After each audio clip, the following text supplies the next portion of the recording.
Bon, bonjour. Est-ce qu'on serait pas parti?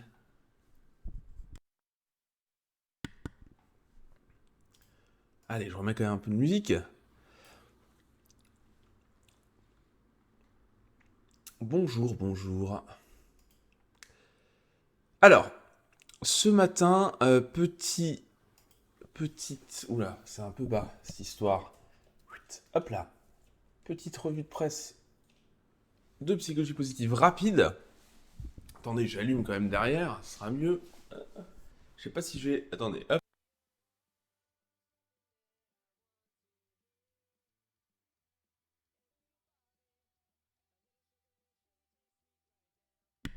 Ah oui, vous ne m'entendez plus depuis tout à l'heure, pardon, donc je disais, je reprends.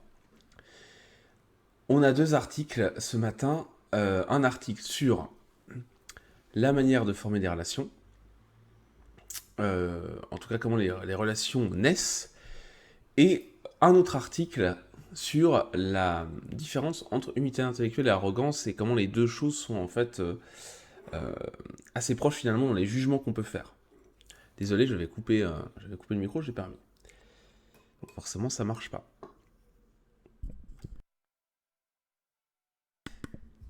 Alors, on va commencer donc comme je disais par le gros morceau, qui est la différence subtile entre l'humilité intellectuelle et l'arrogance. Percevoir l'humilité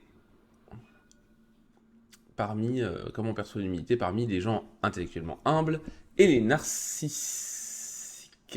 Voilà. Alors, donc en gros, pour vous poser le contexte, on sait que l'humilité intellectuelle, c'est à la fois des process intrapersonnels, comme le fait de, voilà, de vouloir, d'avoir la volonté de se voir de manière juste et mesurée, et des processus interpersonnels, comme le fait d'apprécier les forces des autres et leurs faiblesses. C'est-à-dire le fait d'être capable d'évaluer tout ça de manière assez objective. Alors, on n'est jamais très objectif, on n'est jamais parfaitement objectif, mais suffisamment objectif pour que ça soit, on puisse parler d'humilité intellectuelle. Hop. Alors, je vais vous partager aussi en même temps dans le chat. Hop là. En fait, tac. On a. Attendez, est-ce que je peux faire ça? Voilà, parfait. En fait, j'ai sur le blog, sur ce réalisé, vous avez plusieurs articles sur l'humilité intellectuelle. Vous avez un podcast, comprendre l'humilité intellectuelle. Vous avez un test que vous pouvez faire, qui est un test scientifiquement validé pour évaluer votre niveau d'humilité intellectuelle. Hop là, pardon. Donc voilà, que vous avez ici. Vous pouvez passer tranquillement en ligne avec les différentes composantes de l'humilité intellectuelle. Donc ça vous donne les résultats. Voilà, et puis avec, pardon, hop là, pas mal de pistes aussi pour développer l'humilité intellectuelle. Et puis vous avez tout simplement l'article qui vous explique un petit peu ce qu'est l'humilité intellectuelle, ses composantes, comment ça fonctionne, d'où ça vient, ses bénéfices, etc. Et ses effets. Et aussi, encore une fois, 3 pistes pour développer l'humilité intellectuelle. Donc vous avez un certain nombre de pistes pour développer l'humilité intellectuelle, dans 2 articles, et un podcast qui résume un peu tout ça. Et puis donc dans un des articles, vous avez un test pour si ce sujet-là vous intéresse particulièrement. Revenons à l'article publié donc euh, ces derniers mois là sur l'humilité intellectuelle. Donc dans cet article, encore une fois je ne l'ai pas dit, mais donc de Hyun et Gonzalez, publié il me semble en mars, mais je ne sais plus exactement la date, 2023. Donc dans l'article, ils utilisent les abréviations suivantes, hein, IH pour humilité intellectuelle et IA pour l'arrogance intellectuelle. Et donc l'arrogance, c'est le manque d'humilité, évidemment, et la surestimation de ses propres connaissances. On parle d'arrogance intellectuelle, hein, attention, pas arrogance tout court. Euh, donc en fait, c'est pas mal lié aussi c'est pas mal lié à l'auto-évaluation et donc la métacognition, hein, tout ce qui va être humilité intellectuelle, arrogance intellectuelle. Alors, il y a eu pas mal de recherches qui ont montré que les gens préféraient, d'une manière générale, les personnes qui exprimaient de l'humilité intellectuelle plutôt que de l'arrogance intellectuelle. Et les gens donc voient l'humilité de manière favorable euh, et voient ça comme une qualité chez les leaders et chez les proches. Ok, jusque-là, tout va bien. Autre définition de terme, le narcissisme trait, donc trait de personnalité, est corrélé négativement euh, avec le fait de voir l'humilité comme une force chez les dirigeants. Et pardon, hop, je coupe le téléphone. Et donc ce narcissisme, ça joue un rôle important dans la manière dont on perçoit les autres. Ça, c'est aussi quelque chose qu'on a pu observer. Alors évidemment, la perception des autres, c'est complexe, hein, c'est plus complexe que le fait d'avoir un narcissisme trait, euh, ou de l'humilité trait, ou de l'humilité intellectuelle. Euh, Il y a plein de choses qui rentrent en ligne de compte, et c'est pas parce qu'on est humble qu'on est toujours bien perçu. En fait, on peut percevoir l'humilité des autres parfois comme de l'arrogance. Ce qu'ils mettent ici, c'est le humble bragging, c'est le fait, en gros, de se la péter en étant humble, d'être faussement humble et de dire non mais vous savez, moi, je suis modeste, je ne sais pas ça, vous faites un petit peu la personne humble, un peu l'idiot qui sait pas, etc. Vraiment pour voilà. Et donc ça paraît ça. Alors des fois, la personne en fait des caisses et elle est faussement humble et donc c'est à juste titre mal perçu. Parfois, la personne n'en fait pas des caisses, elle est juste humble, et c'est mal perçu parce qu'on considère que la personne en face va considérer qu'elle en fait des caisses et que c'est pas sincère, alors que ça l'est. Donc il y a toujours là aussi une ligne assez subtile entre la réalité de l'humilité et la perception qu'on en a. Euh, voilà, puisque là, ce qu'il raconte, hein, c'est que l'humilité intellectuelle, dans d'autres études, elle est parfois perçue comme quelque chose qui est fait exprès pour se présenter de manière positive aux autres. Enfin, être perçu de manière positive par les autres.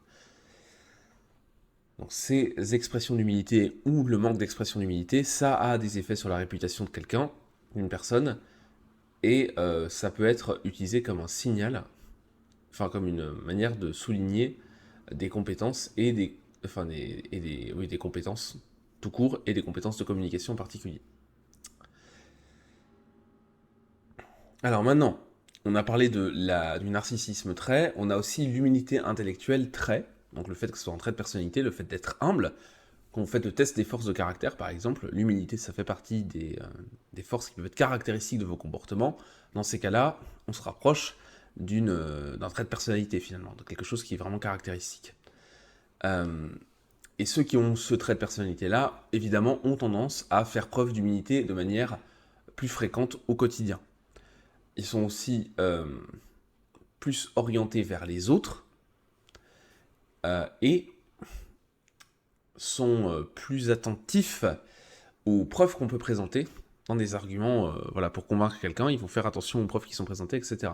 Donc les personnes humbles, c'est des personnes qui sont plus à l'écoute des autres, qui sont moins égocentrées en général, et qui vont faire attention aux arguments des autres, qui peuvent être convaincus en fait, aussi.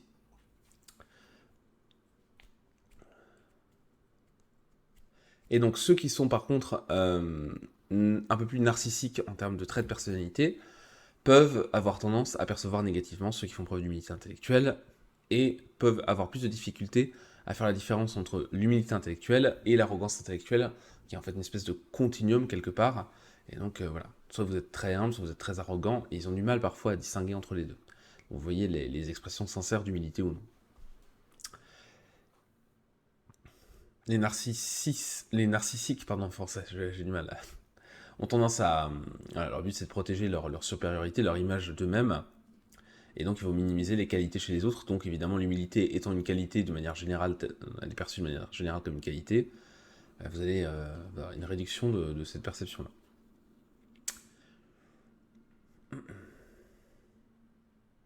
Et donc, comme ils se protègent plus, les narcissiques peuvent avoir, peuvent percevoir l'expression de l'arrogance intellectuelle comme moins arrogante et plus humble que d'autres personnes qui ont moins ce trait de personnalité-là. Et ils peuvent percevoir l'humilité intellectuelle comme quelque chose qui est moins humble et plus arrogant que la population générale. Donc en gros, de toute façon, les différences interindividuelles en termes de personnalité notamment et d'expérience vont faire que l'humilité intellectuelle va être perçue peut être perçue de manière variable. Donc, ils ont fait, les chercheurs dans cet article, ça regroupe 3 études. Dans la première étude, les participants devaient évaluer des profils types qui exprimaient des choses qui relevaient de l'humilité intellectuelle, le fait que leurs connaissances sont limitées, soit de la surconfiance intellectuelle, de l'arrogance intellectuelle, ou des éléments neutres. Dans la deuxième étude, ils ont regardé si les participants qui exprimaient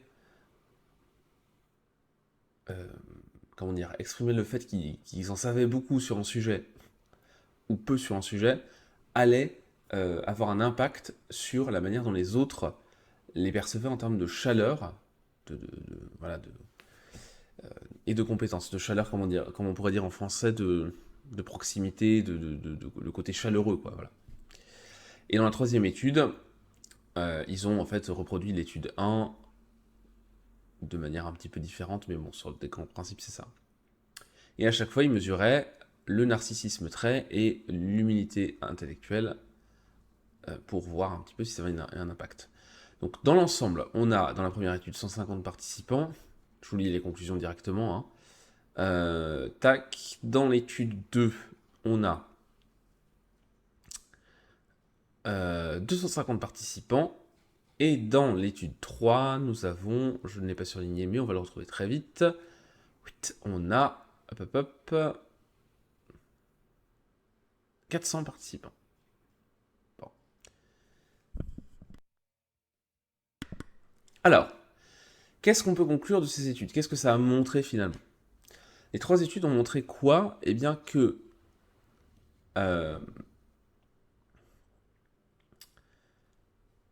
le fait d'être plus ou moins humble intellectuellement d'un point de vue de la personnalité, ou d'être plus ou moins narcissique d'un point de vue de la personnalité, avait un impact sur les perceptions qu'on a de l'humilité intellectuelle et de l'arrogance intellectuelle. En gros, en fonction de votre personnalité, notamment au niveau de l'humilité et du narcissisme, vous n'allez pas percevoir les expressions de l'humilité intellectuelle ou de l'arrogance intellectuelle de la même manière.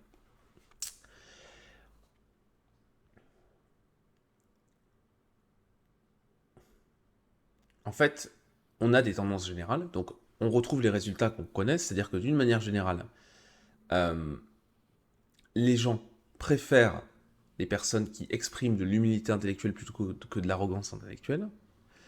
Ils estiment que quand on est humble intellectuellement, on est plus chaleureux et on est plus compétent. Alors qu'on dit quand on est humble intellectuellement, justement, on n'est pas en train de montrer, de dire je sais ça, je sais faire ça, je sais faire ça, au contraire, mais on est perçu quand même comme plus compétent. Et ce jugement positif pour l'humilité intellectuelle, il est présent un peu chez tout le monde.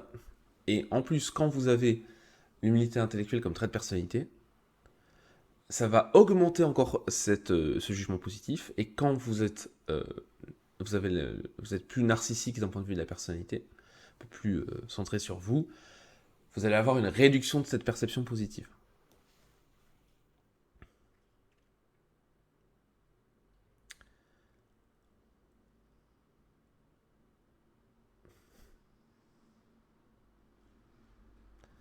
Et l'expression de...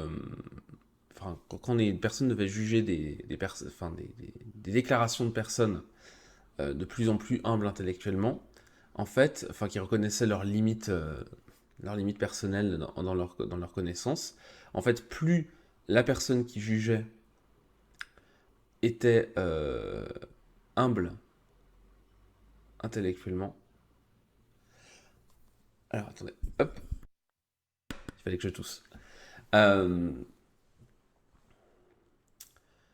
en fait, plus donc l'expression de j'ai des limites dans mes connaissances, etc. Donc plus il y avait des expressions qui, comment dire, des déclarations qui exprimaient l'humilité intellectuelle, plus c'était jugé comme humble intellectuellement par des personnes qui avaient ce trait de personnalité. Donc en gros, si vous êtes humble, vous allez juger de plus en plus humble le fait que une personne se déclare, voilà, plus les déclarations deviennent humbles, plus vous allez les juger humbles si c'est votre trait de personnalité. Mais par contre, si vous avez des traits de personnalité plutôt, vous êtes plutôt un peu plus narcissique, plus on augmentait dans l'humilité intellectuelle exprimée, plus les personnes narcissiques, elles jugeaient ça comme de l'arrogance, en fait. Bon, en tout cas, moins c'était de l'humilité intellectuelle. Donc en gros, si vous êtes un peu plus narcissique, dans votre trait de personnalité, encore, hein, c'est pas le narcissisme pathologique dont on parle, plus vous allez percevoir des expressions fortes d'humilité intellectuelle comme pas très humbles, en fait.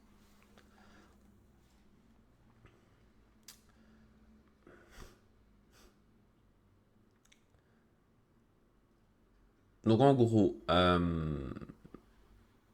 ce qu'on peut retenir hein, de tout ça, et là je vous fais vraiment le résumé de cet article qui fait un certain nombre de pages. Alors je vous mets, moi j'ai l'article, vous pouvez le retrouver sur internet, là il est en accès payant, mais je vous mets le DOI quand même pour que vous l'ayez. Donc cet article qui fait, alors là c'est 60 pages, mais qui doit faire une trentaine de pages en publication finale. En gros, ce qu'on retrouve, c'est que oui, les gens préfèrent les personnes qui font preuve d'humilité intellectuelle plutôt que d'arrogance intellectuelle, mais en fonction de votre personnalité, vous allez avoir enfin, vos jugements vont changer. Ça va modifier un petit peu ça.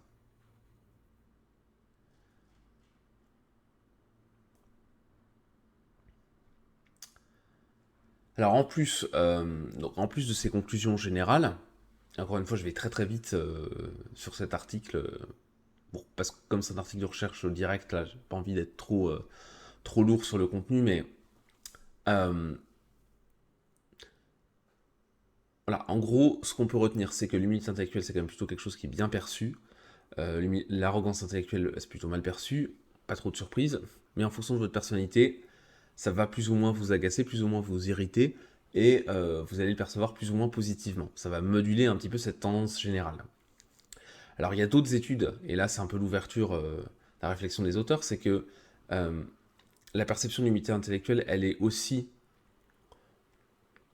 altérée par le genre de la personne qui perçoit les choses, euh, et aussi en fonction du background culturel de la personne.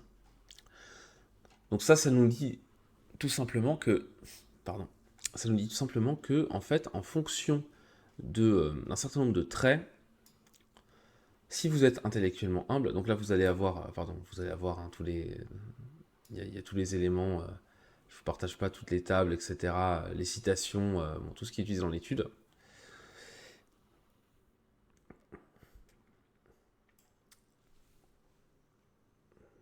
Et on voit un petit peu les différences, bon, c'est intéressant.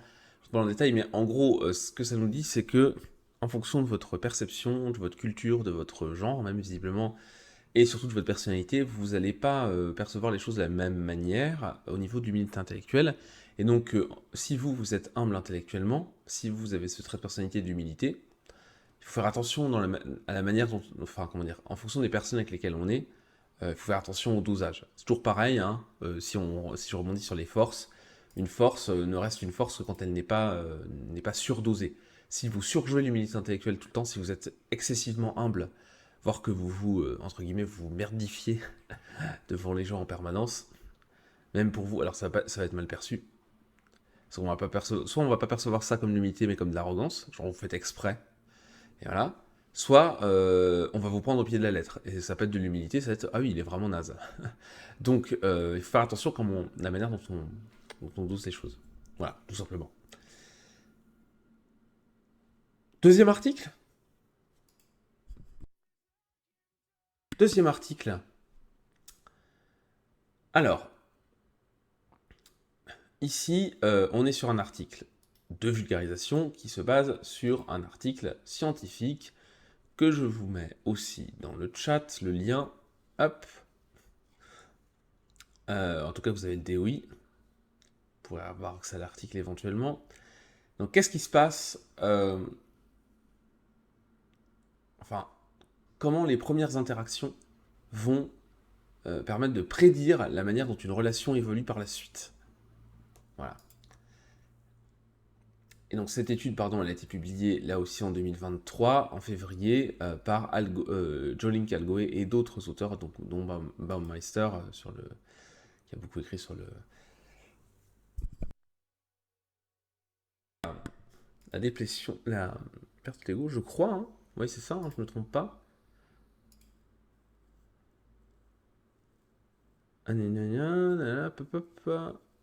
Non, il n'y a que ces auteurs-là. Ah, je confonds avec un autre article dont on ne va pas traiter ce matin. Pardon.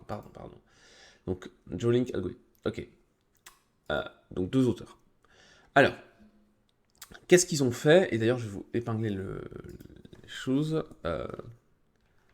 Les comportements qui prédisent l'avenir des relations. Hop là. On épingle ce message-là. C'est parti. Donc les chercheurs, qu'est-ce qu'ils ont fait dans cette étude? Ils ont pris des étudiants et ils les ont suivis sur une année.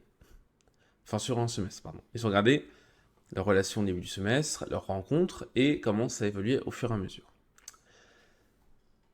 La question qui se posait, c'était qu'est-ce qui fait que ça fonctionne, ça match avec certaines personnes et pas d'autres. Et on parle pas de relations uniquement amoureuses, on parle de relations en général, amicales, etc. Pourquoi est-ce que certaines relations, certaines rencontres certaines interactions donnent naissance à des amitiés ou à des relations amoureuses et d'autres non? Et donc, pour répondre à cette question, les auteurs ont suivi des étudiants qui rencontraient de nouvelles personnes au début du semestre, au début du premier semestre à l'université. Et ils ont étudié 3 comportements qui sont considérés comme des comportements qui favorisent l'émergence de relations, qui sont le fait de rire ensemble, l'expression de la gratitude dans les interactions, pardon, je renifle un peu, et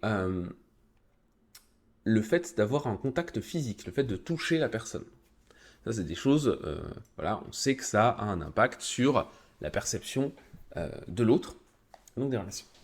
Voilà. Donc, pourquoi le rire partagé, le fait de rire ensemble? Parce que ça promeut les sentiments de similarité. Et la similarité, c'est un énorme levier et d'influence, par exemple, dans une relation commerciale, pour connecter les gens, etc. On a tendance à aimer les personnes qui nous ressemblent, ou physiquement, ou sur les centres d'intérêt, ou sur la profession, ou sur tel ou tel critère, etc. Donc ça, c'est un gros vecteur de connexion sociale, le fait de se ressembler. Et le fait de rire ensemble, forcément, ça implique qu'on va avoir... Enfin, normalement, ça implique le fait qu'on ait des similarités. Exprimer la gratitude, ça montre que la personne est plus ouverte, est plus réactive, est plus à l'écoute de l'autre. Et ça, pour une relation, c'est quand même plutôt quelque chose de positif. Si dans vos premières interactions, vous avez quelqu'un qui fait preuve de gratitude, qui dit merci, voilà, vous faites un petit truc et dit ah, merci, sympa, etc., c'est tout de suite un bon signe. Quelqu'un qui en a rien à foutre, c'est plutôt un mauvais signe.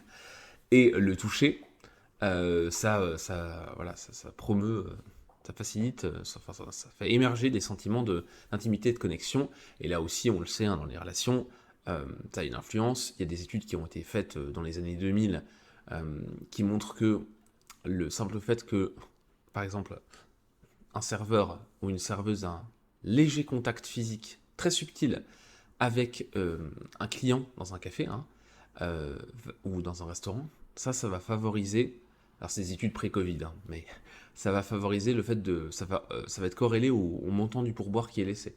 Donc c'est vraiment un vrai signe de connexion, ce côté touché.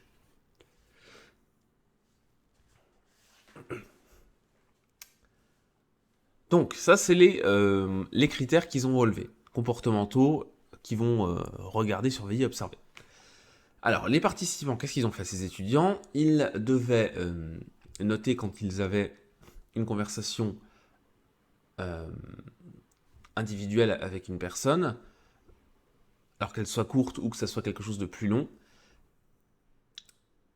Mais, quelle que soit la longueur de la conversation, une qui leur faisait penser que ça pouvait donner une relation potentielle.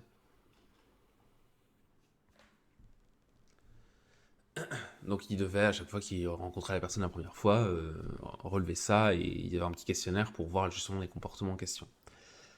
Et donc, sur ce premier semestre d'études, les participants dans l'étude ont chacun fait remonter une moyenne de 4 à 5 interactions avec des partenaires au sens très large potentiel, et certaines personnes, donc ça c'est la moyenne dans l'étude, ont reporté 0 interaction et d'autres plus de 10. À la fin du semestre, pour ceux, donc les participants qui ont fourni des rapports comme ça, 61% de leurs amis potentiels devenaient des amis, et 57% de leurs partenaires romantiques potentiels devenaient effectivement des relations amoureuses ou romantiques. Donc ça, c'est le résultat. Bon, alors qu'est-ce que les chercheurs ont appris? C'est en fait les 3 critères que vous avez là, le rire, la gratitude et le toucher. En fait, ça, c'était des signes avant-coureurs évidemment de l'intérêt, et le fait surtout qu'il y ait une nouvelle interaction dans le futur. Donc effectivement, quand les personnes rigolaient, elles se sentaient ensemble, elles se sentaient plus proches. Quand il y avait de l'expression de la gratitude, elles voyaient la personne comme plus réactive, et les personnes qui se touchaient de manière affectueuse avaient un sentiment d'intimité plus important.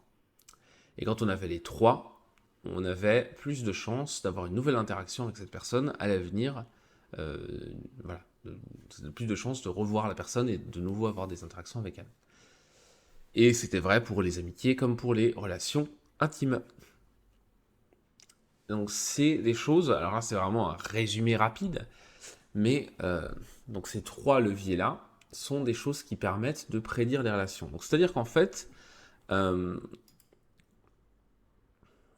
il y a des évidences et des choses moins évidentes, parce que les interactions c'est complexe. Vous pouvez, en fait ça dépend aussi comment se termine la relation, hein. Si vous rigolez ensemble et qu'après la personne vous fait une crasse, bon c'est compliqué. Mais vous avez quand même des signes. Si vous rigolez avec les personnes, si vous partagez des choses, si vous vous rendez service, vous vous remerciez, voilà. Si vous avez tout de suite un contact, alors après, là aussi, ça dépend. Là, on parle d'étudiants. Évidemment, le niveau de contact, ça dépend des contextes et ça dépend des cultures, hein. Il faut aussi relativiser les choses. Mais tout ça, ça montre que on a quand même des signes très rapidement qui nous donnent des indices. Parce que au niveau statistique, là, vous voyez, hein, 61, si je me souviens bien, voilà, 61-57%. C'est pas du 100%, parce qu'avec une interaction, vous pouvez pas prédire l'avenir. Mais avec une interaction, vous pouvez prédire une tendance. Et là, en l'occurrence, la tendance, elle est quand même très largement, elle va très largement dans le sens de la formation de relations. Donc si vous avez une bonne interaction avec une personne, c'est pas mal d'essayer de poursuivre. Si vous sentez que potentiellement ça peut être une amitié et que ça peut bien se passer, autant tester. En fait, après c'est toujours pareil, c'est la formation d'amitié, c'est toujours complexe, on a tendance à pas faire de date, c'est un peu difficile, sur l'amour,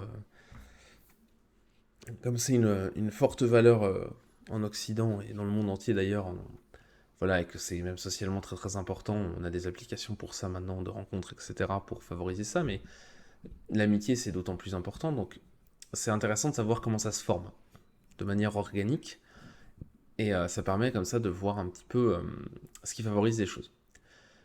Donc si vous trouvez quelqu'un de sympa, n'hésitez pas à exprimer de la gratitude. Alors le toucher, c'est subtil parce que faut être à l'aise avec ça. Moi par exemple, pour mon exemple, je suis pas forcément hyper tactile. Puis il y a eu le Covid, etc. Donc dans les premières interactions, je me vois, moi en tout cas spontanément, pas avoir un contact physique forcément. D'autres personnes ont contact physique beaucoup plus facile. Après, attention, c'est pareil, hein, le contact physique, si vous êtes extrêmement tactile et que vous tombez sur quelqu'un de pas du tout tactile, ça peut être un peu plus compliqué. Bon, en même temps, en termes de similarité, du coup, vous êtes très éloignés. Donc, voilà. Mais il ne faut pas s'arrêter à une caractéristique, hein. Évidemment, rigoler ensemble, ça c'est toujours positif. On a parlé la semaine dernière, hein, il me semble, je pense que c'était la semaine dernière, d'un article justement sur les effets du rire. Bon, bah voilà, c'est quelque chose d'intéressant. Bien, bien, bien. Eh bien écoutez, voilà pour ce matin, j'avais que 2 articles, parce que j'en ai 2 autres dans les tuyaux qui sont donc des articles de recherche complets, pas des articles de vulgarisation. J'ai pas eu le temps de les regarder en détail, donc je préfère prendre le temps de les regarder avant de vous en parler. Et puis de toute façon, ce matin, je suis un peu pris par le temps, parce que j'ai un rendez-vous dans un peu moins de 10 minutes, et encore quelques petites choses à faire. Donc ce que je vais faire, c'est que je vais vous laisser ici, et puis je vous dis à la semaine prochaine. Normalement, j'ai pas d'impératif, je regarde. Je devrais pouvoir être là. Let's go. Et puis voilà, donc je vous dis à la semaine prochaine. Je vous souhaite une bonne fin de semaine. Je bosse samedi, donc c'est sûr que je vais pas streamer ce week-end. Merci Latisuto, à la prochaine. Et puis voilà. Bonne journée et à très bientôt. Ciao.